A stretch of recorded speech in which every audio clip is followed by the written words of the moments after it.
সকালবেলা ব্যাগ গুছিয়ে রেডি, আমরা যাব খড়গপুর। সেখানেই কদিন থাকবো, মানে নতুন বছরটা হয়তো ওখানেই কাটাবো। তো আমরা সকালবেলা রেডি হয়ে নিচে নেমে পড়েছি। এই দেখুন,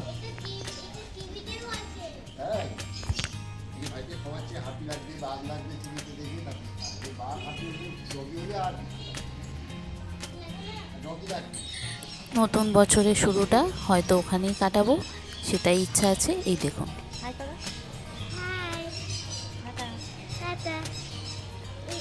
পড়ে যাচ্ছি, আমার বাড়িতে থাকবে না। Tata, hello. আমার তো অপারেশনের পর থেকে খড়গপুর যাওয়াই হয়নি, তো ভাবলাম দুটো দিন ছুটি আছে, মেয়ের স্কুলেও এখন উইন্টার ভ্যাকেশন চলছে, তো দুদিনের জন্য খড়গপুর ঘুরে আসি।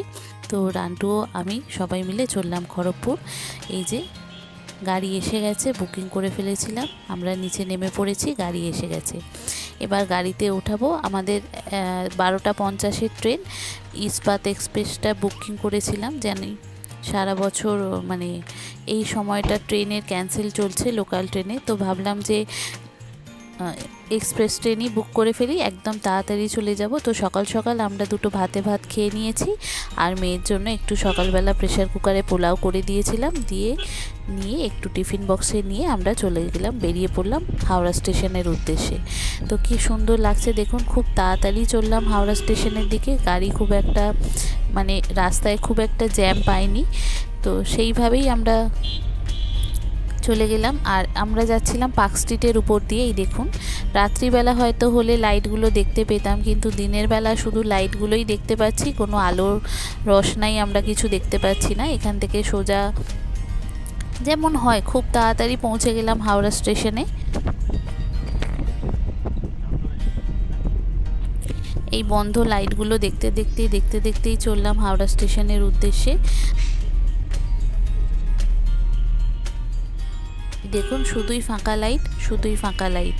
এই লাইটগুলো দেখতেই চললাম হাওড়া স্টেশনের উদ্দেশ্যে। দুটো দিন ভালোই কাটবে। ইচ্ছা আছে খড়গপুর থেকে আমরা যাব, বিষ্ণুপুর একটু যাব, গনগনি যাব। তো আপনাদেরকেও আমাদের সঙ্গে নিয়ে যাব গনগনি বিষ্ণুপুর। এই জায়গাটা, কলকাতার এই রাস্তাটা আমার খুব ভালো লাগে।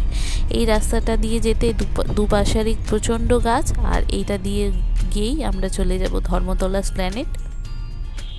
তো এই রাস্তাটা খুব পছন্দের আমার। এখান থেকে তাড়াতাড়ি করে চলে এলাম, একটুকু জ্যাম পাইনি। হাওড়া ব্রিজ দিয়ে চলে গেলাম হাওড়া স্টেশন। হাওড়া স্টেশনে ওখানে প্রচণ্ড ভিড় আছে। এখানে দেখছি প্রত্যেকটা যাত্রী তাদের গন্তব্যে যাওয়ার জন্য একদম উপস্থিত, আর ট্রেনের প্রচণ্ড প্রেশার। আর এখানে একটা জিনিস আমরা লক্ষ্য করলাম যে এখানে যাত্রী সাথী, এখানে অনলাইনের ব্যবস্থা হয়ে গেছে। তো এখানে যত যাত্রীরা রয়েছেন তারা দেখছি, যারা যাত্রীর সাথে টিকিট কাটছে তারা দেখছি এখানে অনলাইন পেমেন্ট করে তারপর যাচ্ছে। চলুন আপনাদেরকে দেখাই কিভাবে এরা অনলাইনে পেমেন্ট করে তারপরে গাড়িগুলো হাওড়া স্টেশনে ঢোকাচ্ছে। তো এই হাওড়া ব্রিজ দিয়ে খুবই সুন্দর লাগছে। আর হাওড়ার গঙ্গার পাশে গেটটা এত লম্বা করে দিয়েছে, আগে কত মানে কম ছিল যেখানে আমরা দেখতে পেতাম গঙ্গাটা কিভাবে, আর এখানে এত উঁচু করে দিয়েছে। এটার উপর দিয়েও কিন্তু লোক গঙ্গায় ঝাঁপ দিয়ে দিচ্ছে, সেটা দেখেই অনেকে অবাক হয়ে যাচ্ছি। তো এই দেখুন, হাওড়া স্টেশনে পৌঁছে গেছি। এখানেও যাত্রীদের প্রচণ্ড চাপের মানে কাজের যাওয়ার প্রেশার। তো এটা দিয়ে আমাদের প্ল্যাটফর্মে দেবে 17 কিংবা 18। যেটা পুরুলিয়া এক্সপ্রেস, সেটাই এখান থেকে যাবে ইস্পাত এক্সপ্রেস হয়ে পুরুলিয়া, ঘাটশিলা, টাটা, আপনি সব জায়গায় এই ট্রেনটা দিয়েই যেতে পারেন। খুব ভালো ট্রেন আর খুব টাইমে ছাড়ে। তো সেটা দিয়েই আমরা চলে যাব। আমরা নতুন প্ল্যাটফর্মের দিকে যাচ্ছি। এখানে দেখুন, গাড়িটা বুক করেছিলাম এবারে ইয়াত্রী সাথী থেকে। তো এখানে এই অনলাইনে ওরা টিকিট পেমেন্ট করে দিচ্ছে, পার্কিংয়ের চার্জ দিয়ে। তারপরে এখানে পুলিশরা কি করছে, ওদের গাড়িতে একটা করে ইয়াত্রী সাথীর স্টিকার মেরে দিচ্ছে, দিয়ে এই যে অনলাইনে টিকিট এরা করে ফেললো, বুকিং মানে পার্কিংয়ের চার্জ দিয়ে দিল। দিয়ে এবার গাড়ি যে যাবে নতুন প্ল্যাটফর্মের দিকে, ওখানে এবার পুলিশরা ধরে ইয়াত্রী সাথীর প্লাকার ওদের গাড়ির পিছনে মেরে দিচ্ছে। দিয়ে তারপরে আমরা এখানে পেমেন্ট করে দিলাম, দিয়ে চলে গেলাম হাওড়া স্টেশনে। তো আমরা অন্য দিকেই যাচ্ছিলাম, হাওড়া স্টেশনের অন্য দিকে। তো তখন বলল যে না এটা এক্সিট গেট। আমরা তখন যেখান দিয়ে আমাদের যাওয়ার গেট সেটা দিয়ে চলে গেলাম। গিয়ে প্রথমে তো এখন সমস্ত কিছুটাই পুরো চেকিংয়ের উপর নির্ভর করে। তো ব্যাগগুলো প্রচণ্ড চেকিং হচ্ছিল। তো আমরাও চেকিংয়ের জন্য ব্যাগগুলোকে দিয়ে দিলাম, দিয়ে তারপরে ব্যাগগুলো চেকিং হওয়ার পর ব্যাগগুলো নিয়ে আমরা চলে গেলাম ভিতরে। প্রচুর ভিড়, তার মধ্য থেকেই 2-3টে সিট আর কি দেখে আমি আর মেয়ে বসে পড়লাম।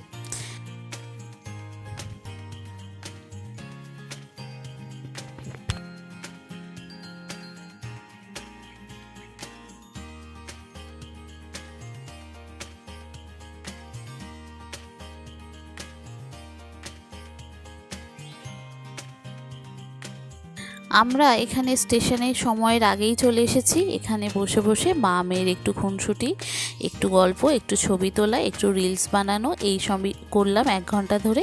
আর রান্টু আমাদেরকে বসিয়ে দিয়ে চলে গেল একটু চা খেতে। বললো একটু চা কফি না খেলে হয় না, ওর একটু গলাটা ধরেছে, ঠান্ডাটা লেগেছে। তো আমরা এখানে বসে বসে 1 ঘন্টা মা মেয়েকে একটু খাইয়ে দিলাম, আর একটু ছবি তোলা, ফটো তোলা, গল্প, আড্ডা, এই সমস্ত কিছুই মা মেয়ে চলতে থাকলো 1 ঘন্টা ধরে। এই দেখুন মা মেয়ের ছবি তোলা।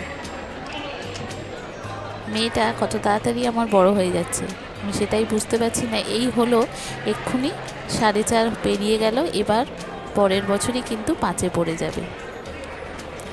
মা মেয়ে দুজনে একটু ছবি তোলা, গল্প করা। এবার আমাদের ট্রেনের টাইম অ্যানাউন্স হয়ে গেছে, দিয়েছে 18 নম্বর প্ল্যাটফর্ম থেকে। আমরা চলে যাচ্ছি প্ল্যাটফর্মে। আমাদের পড়েছে D5 কোচে। তো আমাদেরকে অনেকটাই হাঁটতে হবে, তো সেই কারণে আমরা আস্তে আস্তে চলে যাচ্ছি D5 কোচের দিকে।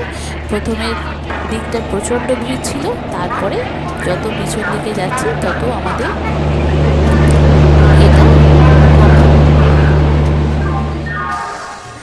আমাদের পড়েছিল D5 কোচে। তবে D5 কোচটা খুব খারাপ নয়, ভালো। চেয়ার কার 2 ঘন্টা 1 ঘন্টার রাস্তা, তো অসুবিধা হয় না। তো এখানে স্লিপারও আছে, তো আমাদের স্লিপারের দরকার পড়েনি। আমরা D5 কোচেই পেয়ে গেছিলাম, 3টে চেয়ার কারের টিকিট নিয়েছিলাম। আর মেয়ের 5 বছর যেহেতু হয়নি, টিকিটের দরকার পড়ে না, কিন্তু আমরা মেয়ের একটা করে টিকিট কাটি। 1 ঘন্টাই হোক আর 2 ঘন্টাই হোক, মেয়েকে কোলে বসিয়ে নিয়ে কষ্ট করে যাওয়ার কোনো মানে হয় না। তো সেই কারণে মেয়েরও টিকিট কেটে নিয়েছিলাম, আর আমাদেরও টিকিট কেটে নিয়েছিলাম, নিয়ে তারপরে গিয়েছিলাম। মেয়েরও টিকিট কেটে নিয়েছিলাম। এই যে D5 কোচটা চেয়ার কার, তো জাস্ট ট্রেনটা ফিরেছে, তারপরেই এটা ইস্পাত এক্সপ্রেস হয়ে চলে যাবে খড়গপুর। প্রথম স্টেশনই পড়বে খড়গপুর, তারপরে যাবে পুরুলিয়া, ঝাড়গ্রাম, ঘাটশিলা, এইটা রাঁচি। এই ট্রেনটা সব জায়গায় হয়ে যায়। তো এই ট্রেনটা খুবই ভালো। তো আমাদের সিট 2টো পাশাপাশি পড়েছিল, আর আরেকটা উইন্ডো সিট পড়েছিল অন্যদিকে। তো রান্টু, মেয়ে, আমি এদিকে আমাদের দিকটায় বসেছিলাম, জানলার দিকে মেয়েকে দিয়েছিলাম, মাঝে আমি বসেছিলাম, আর রান্টু অন্য পাশের সিটে বসেছিল। তো রান্টু বলল আমার পাশে যে আসবে তাকে বলবো যে আমার সঙ্গে সিটটা এক্সচেঞ্জ যেন করে নেওয়া হয়। আর আমাদের একদম মিডিল পোর্শনটা পড়েছিল। এই মিডিল পোর্শনটা খুব ভালো, ব্যাগ রাখারও ভালো, আর খাওয়া দাওয়া খাওয়ার পক্ষেও ভালো। তো যথারীতি আমরা সিটটা চেঞ্জ করে নিয়ে বসে পড়েছিলাম। একদম টাইমে ট্রেনটা ছেড়ে দিল। তো ট্রেনটা একদম হাওড়া থেকে ছেড়ে দিয়ে খুব স্পিডে গেল, আর আমরা এখানে খুব এনজয় করতে করতে গেলাম খড়গপুর। এই সময়ের মধ্যে 1 থেকে 1.5 ঘন্টার মধ্যে একটু ছবি তোলা, গল্প করা, একটু রিলস বানানো, এই সবই চলছিল। তো চলতে চলতে চলে গেলাম। কখন যে 1-1.5 ঘন্টা পেরিয়ে গেছে সেটা বুঝতেও পারিনি। আর এখানে ক্ষীরাই বলে একটা স্টেশন আছে, তো সেখানে প্রচুর ফুল পাওয়া যায়, মানে ফুলের এখানে বাগান। এই সময়টা থেকে এখন তো জাস্ট ফুল হয়েছে, তারপরে জানুয়ারি ফেব্রুয়ারিতে এখানে দেখবেন ফুলের মেলা বসে। এখানে সব লোকেরা আসে গাড়ি থামিয়ে, এখানে ফুলের মেলা, ফুল দেখতে আসে। তো আমার কখনো আসা হয়নি, যতবারই এসেছি এর উপর দিয়ে গেছে, ক্ষীরাইয়ের উপর দিয়ে, কিন্তু এইভাবে কখনো ফুলের মেলা দেখতে আসা হয়নি। তো ভেবেছি একবার আসবো ফুলের মেলা দেখতে। তো এইভাবেই চলে গেলাম খড়গপুর স্টেশন। খুব সহজ, খুব টাইমে 1.5 ঘন্টা 1 ঘন্টা 32 কি 40 মিনিটের মধ্যে হাওড়া থেকে খড়গপুর স্টেশন পৌঁছে দেয়। মাঝখানে কোনো স্টপেজ এই ট্রেনটা দেয় না, ডাইরেক্ট খড়গপুর। তো আমরা এইভাবে চলে গেলাম খড়গপুরে নেমেই ওখানে দাদা আসবার কথা আছে খড়গপুর স্টেশনে আমাদেরকে নিয়ে যাওয়ার জন্য। তো দাদাই বলল যে আর টোটো আলাদা করে করতে হবে না, আমি এখানে টোটো একটা বলে রাখবো। তো দাদা কি করেছিল, টোটো বলে রেখেছিল। তো দেখুন আমরা খড়গপুর স্টেশনে নেমে পড়লাম। খুব তাড়াতাড়ি গেল ট্রেনটা, এত স্পিডে গিয়েছিল যে কি বলবো আপনাদের, খুব স্পিডে গিয়েছিল। আর এই রকম ট্রেনের বাইরের দৃশ্য দেখতে দেখতে খুব সহজে পৌঁছে গেলাম খড়গপুর স্টেশন। এই আজকের জার্নিটা কিন্তু একদম মনেই হচ্ছিল না যে কোনো জার্নি, যেহেতু একদম ট্রেনটা স্পিডে যাচ্ছিল আর এটা যেহেতু এক্সপ্রেস ট্রেনের টিকিট কেটেছিলাম, তো সেই কারণে কোনো জার্নি মনে হয়নি। আমরা খড়গপুরে রীতিমতো 1 ঘন্টা 40 মিনিটের মধ্যে পৌঁছে গেলাম। এবার এখান থেকে আমরা লিফটে করে যাব, কেন দুটো লাগেজ ব্যাগ আছে, তো সেই ব্যাগগুলোতে সিঁড়িতে তোলা খুব একটা চাপের। তো আমরা পাশ দিয়ে চলে গেলাম, লিফট আছে যেখানে 2 নম্বর লিফট। তো সেই লিফটে করে আমরা নেমে পড়লাম উপরে। নতুন প্ল্যাটফর্ম দিয়ে নামবো, কেন পুরানো প্ল্যাটফর্মে কাজ হচ্ছে, মানে স্টেশনে কাজ হচ্ছে। তো আমরা ওখান থেকে লিফটে করে নতুন প্ল্যাটফর্মের দিকেই নামবো, আর ওখান থেকে আমরা চলে যাব লিফটে করেই নিচে। ওখানে নতুন প্ল্যাটফর্মে দাদা দাঁড়িয়ে আছে, তো সেখান থেকে আমরা অটো ধরবো, ধরে বাড়ি। এই হচ্ছে আমাদের আজকের ভিডিওটি। আজকের ব্লগটি কেমন লাগলো অবশ্যই কমেন্ট করে জানাবেন, ভালো লাগলে লাইক শেয়ার করে দেবেন, নতুনটা অবশ্যই সাবস্ক্রাইব ও ফলো করে আমার পাশে থাকবেন। আর আমরা পরের পার্টে দেখা হবে খড়গপুরে আমরা কি করছি, কেমন আছি না আছি, কিভাবে আমরা ওখান থেকে বিষ্ণুপুর গনগনি ঘুরতে যাব, কীরম খাবো ঘুরবো, সমস্তটাই আপনাদের সঙ্গে শেয়ার করব।